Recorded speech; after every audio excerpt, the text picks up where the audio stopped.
વિવિધ પ્રશ્નોને લઈને ચેતર વસાવાએ નર્મદા કલેક્ટર કચેરીએ હોબાળો મચાવ્યો।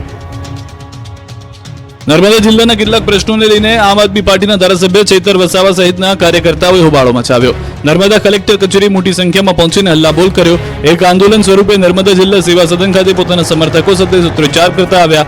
જિલ્લામાં 144 કલમ લાગુ છે અને આંદોલન માટે કોઈ પરમિશન પણ લીધી ન હતી, છતાં કલેક્ટર કચેરીમાં ટોળા લઈને આવતા ધારાસભ્ય ચેતર વસાવાને પોલીસે અટકાવતા ઘર્ષણ સર્જાયું હતું। પોલીસ અને આમ આદમી પાર્ટીના કાર્યકરો વચ્ચે ધક્કામુક્કી સર્જાઈ। ઘણા સૂત્રોચ્ચાર અને જાહેરમાં આક્ષેપો કરતા કલેક્ટર કચેરી માહોલ ગરમાયો। બાદમાં ધારાસભ્ય ચેતર વસાવાની કલેક્ટર અને અધિકારીઓ સાથે બેઠક થઈ હતી। તંત્રે વિવિધ પ્રશ્નોનું નિરાકરણ લાવવા માટેની ખાતરી આપતા વિવાદનો અંત આવ્યો છે। જરૂરી કાર્યવાહીની ખાતરી આપતા ચેતર વસાવા ઠંડા પડ્યા। નર્મદા જિલ્લામાં શિક્ષણની સુવિધા, હોસ્પિટલમાં મશીનોની અછત, રોડ રસ્તાની સુવિધા, રોજગાર અને પાયાની સુવિધાઓનો અભાવ હોવાની રજૂઆત કરી। સાથે જ ભાજપ દ્વારા ચાલતા સદસ્યતા નોંધણી અભિયાનમાં સરકારી કર્મચારીઓના નામના કાર્ડ બન્યા તથા સરકારી કર્મચારીઓને નર્મદા જિલ્લામાં સદસ્યતા અભિયાન અંતર્ગત સભ્ય નોંધણીનું કામ આપવામાં આવ્યું હોવાનો આક્ષેપ કર્યો। પૂર મુદ્દે વડોદરામાં કોંગ્રેસની જન આક્રોશ રેલી, બોટ લઈને કોંગ્રેસ નેતા કલેક્ટર ઓફિસે પહોંચ્યા। વડોદરાની વિશ્વામિત્રી નદીમાં આવેલા વિનાશક પૂરને લઈને રાજનીતિ તેજ થઈ ગઈ છે। પૂર મુદ્દે જવાબદારી સ્વીકારી નગરજનોની માફી માંગવાને બદલે સ્ટેન્ડિંગ કમિટીના ચેરમેન ડોક્ટર શીતલ મિસ્ત્રીએ નગરજનોને આવનારા સમયમાં વિશ્વામિત્રી નદીમાં સંભવતઃ પૂર સામે ટ્યુબ, તરાપા અને દોરડા રાખવા માટે સલાહ આપી હતી। જોકે ચેરમેને આપેલી સલાહનો ચારેકોરથી પ્રચંડ વિરોધ શરૂ થયો। આ મામલે કોંગ્રેસ દ્વારા જન આક્રોશ રેલી યોજવામાં આવી। ટ્રક ભરીને લોકો સર સયાજીનગર ગૃહ ખાતે પહોંચ્યા। કોંગ્રેસના નેતાઓની સાથે સાથે પૂર પીડિતો પણ જોડાયા। વિરોધ વધુ ઉગ્ર ન બને તે માટે પોલીસનો કાફલો ખડકી દેવાયો। કોંગ્રેસના કાર્યકર ટ્યુબ, બોટ લઈને આવ્યા। રેલીમાં નાવડી, ટ્યુબ, દોરડા લઈ પ્રતિકાત્મક રીતે વિરોધ નોંધાવ્યો। બોટ અને બેનરો સાથેની જન આક્રોશ રેલી કલેક્ટર ઓફિસ પહોંચી, જ્યાં પોલીસ દ્વારા લોકો અને કાર્યકરોને અંદર જતા રોકવામાં આવ્યા, જેથી કોંગ્રેસ કાર્યકરો અને પોલીસ વચ્ચે સામાન્ય ઘર્ષણ થયું। કલેક્ટર કચેરીમાં જવા મામલે ઘર્ષણ થયું। ભાજપ, મેયર અને સ્થાયી ચેરમેન વિરુદ્ધ સૂત્રોચ્ચાર કર્યા, જે બાદ માંગણીઓ મુખ્યમંત્રી સુધી પહોંચાડવાની માંગ સાથે કોંગ્રેસે કલેક્ટરને આવેદનપત્ર આપ્યું, જે બાદ કલેક્ટર ઓફિસે જે રેલી પૂર્ણ કરવામાં આવી। કોંગ્રેસના મુકુલ વાસનિક, અમિત ચાવડા, શક્તિસિંહ ગોહિલ પણ હાજર રહ્યા। વડોદરા પૂરને લઈને સરકારે સહાયની જાહેરાત કરતા જ રાજકારણ ગરમાયું। સહાય મુદ્દે ભાજપ કોંગ્રેસના નેતાઓ એકબીજા પર આક્ષેપ પ્રતિ આક્ષેપ કરી રહ્યા છે। વિપક્ષ નેતા અમિત ચાવડાએ કહ્યું કે સરકારે જે જાહેરાત કરી છે તે લોલીપોપ છે। કોંગ્રેસ નેતા નરેન્દ્ર રાવતે આક્ષેપ કર્યો કે વડોદરાવાસીઓને 25,000 કરોડનું નુકસાન થયું છે। સરકારે સર્વે કર્યા વગર જ સહાયની જાહેરાત કરી, ભાજપે કર્યો પલટવાર। વડોદરા પૂર અંગે રાજ્ય સરકારે સહાય પેકેજની કરી છે જાહેરાત। વડોદરા શહેર અને આસપાસના વિસ્તારોમાં થયેલા અતિવૃષ્ટિના કારણે મોટા પાયે નુકસાન થયું છે। આથી રાજ્ય સરકારની કેબિનેટની બેઠકમાં મહત્વપૂર્ણ નિર્ણય લેવામાં આવ્યો છે। વડોદરા અને આસપાસના વિસ્તારના લોકોને સહાય માટે 600 કરોડના પેકેજની જાહેરાત કરવામાં આવી છે। આ પેકેજ હેઠળ ખાસ કરીને નાના લારી ગલ્લાવાળાઓ, દુકાનદારો અને નાના ધંધાર્થીઓને સીધી આર્થિક સહાય પૂરી પાડવામાં આવશે। આ સહાય તેમને ફરીથી તેમના ધંધા પુનઃસ્થાપિત કરવામાં મદદરૂપ થશે। ઉપરાંત સરકારે આ વાતની પણ ખાતરી આપી છે કે જેના ઘરોનું પણ નુકસાન થયું છે તેઓને પણ આર્થિક સહાય આપવામાં આવશે। લારી લેકડી ધારકોને ઉચ્ચક 5,000ની રોકડ સહાય, 40 સ્ક્વેર ફૂટ સુધીની નાની સ્થાયી કેબિન ધારકને ઉચ્ચક ₹20,000ની રોકડ સહાય, 40 સ્ક્વેર ફૂટથી મોટી કેબિન ધારકને ઉચ્ચક ₹40,000ની રોકડ સહાય, નાની અને મધ્યમ કક્ષાની પાકી દુકાન ધારકને ઉચ્ચક 85,000 રોકડ સહાય, માસિક ટર્નઓવર ₹5 લાખથી વધુ હોય તેવી મોટી દુકાન ધારકોને ₹20 લાખ સુધીની લોન પર 3 વર્ષ સુધી વ્યાજ સહાય 7% દરે ₹5 લાખની મર્યાદામાં આપવામાં આવશે। નુકસાનીને લઈને કેન્દ્ર અને ગુજરાતની ટીમ પણ સર્વે શરૂ કરી ચૂકી છે। કલેક્ટર ઓફિસમાં જિલ્લાના તમામ અધિકારીઓ સાથે ટીમ બેઠક પણ કરી હતી। કેન્દ્ર સરકારની ટીમ પૂરગ્રસ્ત વિસ્તાર, ખેતરોમાં પણ સર્વે માટે જશે। કેન્દ્રની કમિટી અલગ અલગ જિલ્લાઓમાં પૂરની પરિસ્થિતિના કારણે થયેલી નુકસાનીનો સર્વે કરશે। ગુજરાતનો તમામ ગ્રામ્ય અને પાલિકાઓ, નગરપાલિકાઓ, મહાનગરોમાં સર્વે કર્યા બાદ આ રિપોર્ટ કેન્દ્ર સરકારને સુપરત કરશે। NIDMના નેતૃત્વ હેઠળ IMCTની કરાઈ રચના। સુરતમાં પથ્થરમારાના આરોપીઓના કોર્ટે રિમાન્ડ નામંજૂર કર્યા। સુરતમાં ગણપતિ પંડાલમાં પથ્થરમારો કરનારા આરોપીને કોર્ટમાં રજૂ કરાયા। વધુ તપાસ માટે અને ખોટી માહિતી આપતા હોવાના આરોપ સાથે પોલીસે 7 દિવસના વધુ રિમાન્ડની માંગ કરી, પરંતુ કોર્ટે પોલીસની માંગણી ફગાવી દીધી। કોર્ટે 23 આરોપીઓને જ્યુડિશિયલ કસ્ટડીમાં મોકલી દીધા। પોલીસે 4 આરોપીને 7 દિવસના રિમાન્ડ માંગ્યા। આ માંગ પણ કોર્ટે ફગાવી દીધી। 4 આરોપી પર ખોટી માહિતી આપવાનો આરોપ છે। કોર્ટે આરોપીઓના રિમાન્ડ નામંજૂર કર્યા। 23 આરોપીઓના કોર્ટે 2 દિવસના રિમાન્ડ આપ્યા હતા, જે પૂર્ણ થતા જ્યુડિશિયલ કસ્ટડીમાં મોકલી દીધા। 200 થી 300ના ટોળા સામે રાયોટિંગનો ગુનો નોંધવામાં આવ્યો। ત્યારે તોફાની તત્વોને ગૃહ રાજ્યમંત્રી હર્ષ સંઘવીએ ચેતવણી આપી, કહ્યું કે કાયદામાં રહેશે એ જ ફાયદામાં રહેશે। આવી કોઈ પ્રવૃત્તિ ચલાવી લેવાશે નહીં। કાયદો તોડશો તો કડકમાં કડક પગલાં ભરાશે। બીજી તરફ સુરત પથ્થરમારા મુદ્દે હવે આક્ષેપબાજી શરૂ થઈ। ગણેશ પંડાલ પર પથ્થરમારા અંગે રાજનીતિ શરૂ થઈ। કોંગ્રેસે મોટો આક્ષેપ કર્યો। પ્રભારી મુકુલ વાસ્તિકનો પથ્થરમારા અંગે મોટો આક્ષેપ, કહ્યું કે આ ભાજપનું એક ષડયંત્ર છે, ચૂંટણી નજીક આવે ત્યારે આવું ષડયંત્ર કરે છે. તો વાસ્તિકના આક્ષેપને સંઘવીએ ફગાવ્યા. સંઘવીએ સવાલ કર્યો કે શું હાલ ગુજરાતમાં કોઈ ચૂંટણી આવે છે? વાસ્તિક કેમ પથ્થરમારાનો ભોગ બનેલા અંગે મૌન છે? આ નિવેદનથી કોંગ્રેસની માનસિકતા છતી થઈ ગઈ એમ પણ તેમણે ઉમેર્યું. ડાયમંડ નગરી સુરતમાં એક તરફ હીરા ઉદ્યોગમાં મંદીનો માહોલ છે, ત્યારે આ વચ્ચે લેભાગુ ચીટરો પણ ત્રાસ વધી ગયો છે. તેવામાં મહિધરપુરા પોલીસે આવા ઠગબાજોને પાઠ ભણાવ્યો છે. 3 આરોપીઓએ મહિધરપુરા હીરા બજારમાં ઓફિસ ખોલી લાખોની હીરાની છેતરપિંડી કરી હતી. હીરા વેપારીનો વિશ્વાસ કેળવી ₹27.49 લાખના CVD હીરા લઈ લફુ ચક્કર થઈ ગયા હતા. પોલીસે 3 આરોપીઓને પકડી મહિધરપુરા હીરા બજારમાં સરઘસ કાઢ્યું હતું.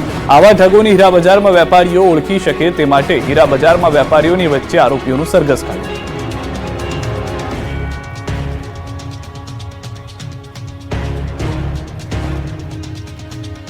ખેડામાં અડધી રાત્રે આઈસર ચાલકનો આતંક, ફિલ્મી સ્ટાઇલમાં 4 પદયાત્રીઓને ઉડાડ્યા. કપડવંજના ઉત્કંઠેશ્વર અરવલ્લીના બાયડ સુધી એક આઈસર ટ્રકે તરખાટ મચાવ્યો. અંબાજી જતા 4 પદયાત્રીઓને અડફેટે લીધા. આ ઘટનામાં ઇજાગ્રસ્ત થયેલા તમામ પદયાત્રીઓને નજીકના દવાખાને સારવાર અર્થે ખસેડવામાં આવ્યા. જોકે બનાવ અંગેની જાણ થતાં જ સ્થાનિક લોકો દ્વારા પણ આઈસરનો પીછો કરવામાં આવ્યો, પરંતુ બેફામ બનેલા આઈસર ચાલકે સ્થાનિકોને મચક નહીં આપતા ભાગી છૂટ્યો.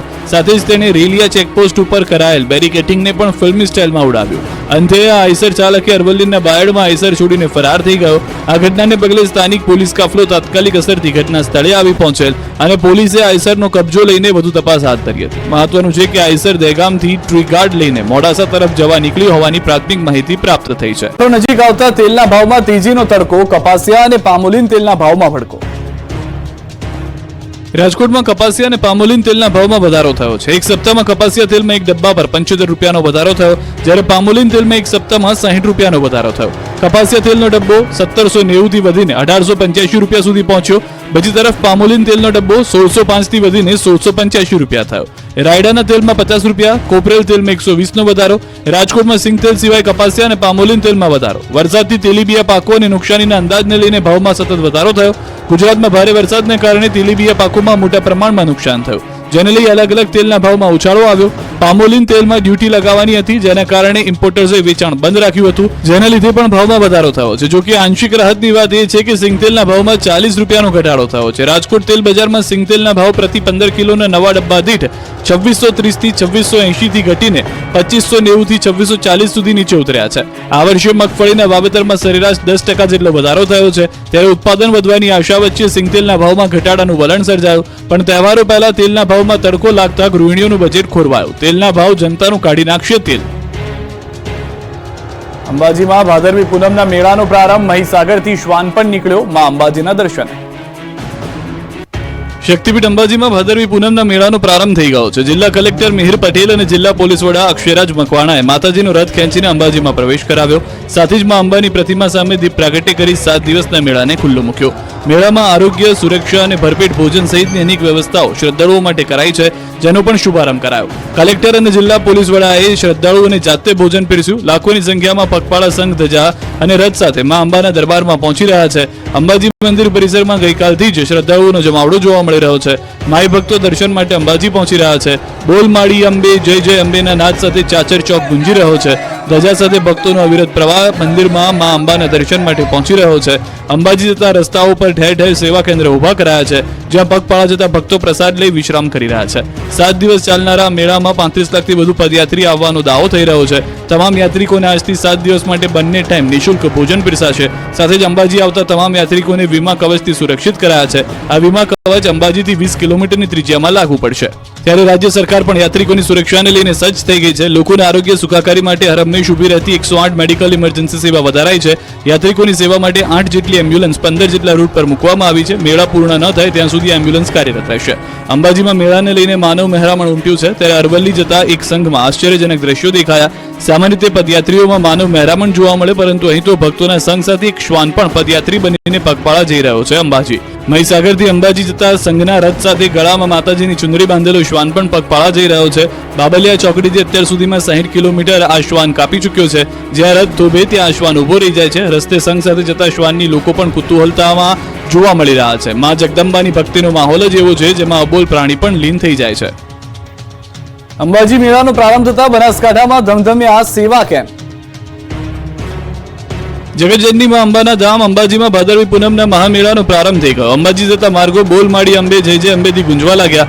અંબાજી દૂર છે, જાના જરૂર છે અને નારા સાથે અંબાજી તરફ પદયાત્રીઓ રવાના થઈ રહ્યા છે. ત્યારે બનાસકાંઠામાં પદયાત્રીઓની સેવા માટે કેમ્પો ધમધમી રહ્યા છે. અંબાજી જતા પગપાળા ભક્તોને મેડિકલની તમામ સુવિધાઓ મળી રહે તે માટે બનાસ ડેરી તેમજ બનાસ મેડિકલ અને જનરલ હોસ્પિટલ પાલનપુર દ્વારા કેમ્પ શરૂ કરાયા. દાતા ખાતે બનાસ મેડિકલ સેવા કેમ્પને વિધાનસભા અધ્યક્ષ અને બનાસ ડેરીના ચેરમેન શંકર ચૌધરી દ્વારા ભક્તો માટે ખુલ્લો મુકાયો, જ્યાં આ સેવા કેમ્પમાં આરોગ્યની તમામ અદ્યતન સુવિધાઓ પગપાળા અંબાજી જતા ભક્તોને મળી રહે તે માટે મિની હોસ્પિટલ જેવી વ્યવસ્થાઓ કરાય. બીમાર પદયાત્રીઓ માટે કેશબારી, 4 ઓપીડી જેવા general OPD, medicine OPD, orthopaedic OPD તેમજ જનરલ સર્જન ઓપીડીની સુવિધા સહિત 14 તબીબ પથારી, 5 ફિઝિયોથેરાપી પથારી તેમજ ઉકાળા વિતરણ માટે આયુર્વેદિક વિભાગ બનાવાયો છે. તો પદયાત્રીઓ માટે 15 પથારી સાથે સજ્જ મલ્ટીપારા મોનિટર, ઇસીજી, પલ્સ ઓક્સિમીટર, તાપમાન ચકાસણી તેમજ હૃદયના ધબકારા બંધ પડી જાય તો ઇલેક્ટ્રિક કરંટ આપીને હૃદય ચાલુ કરવાની વ્યવસ્થા સહિત તમામ ઇન્જેક્ટેબલ દવાઓ, ઉચ્ચ એન્ટીબાયોટિક્સ, જીવન બચાવવાની કટોકટીની દવાઓ, તમામ લક્ષણોની દવાઓ, સિરપ, આંખના ટીપા, ક્રીમ વગેરે પાટો અને એન્ટિસેપ્ટિક સામગ્રી સાથે સુસજ્જ ડ્રેસિંગ રૂમ તૈયાર કરાયો છે. 12 ડોક્ટર્સ, નર્સ અને મેડિકલ સ્ટાફના 100 થી વધુ કર્મચારીઓ ખડે પગે રહી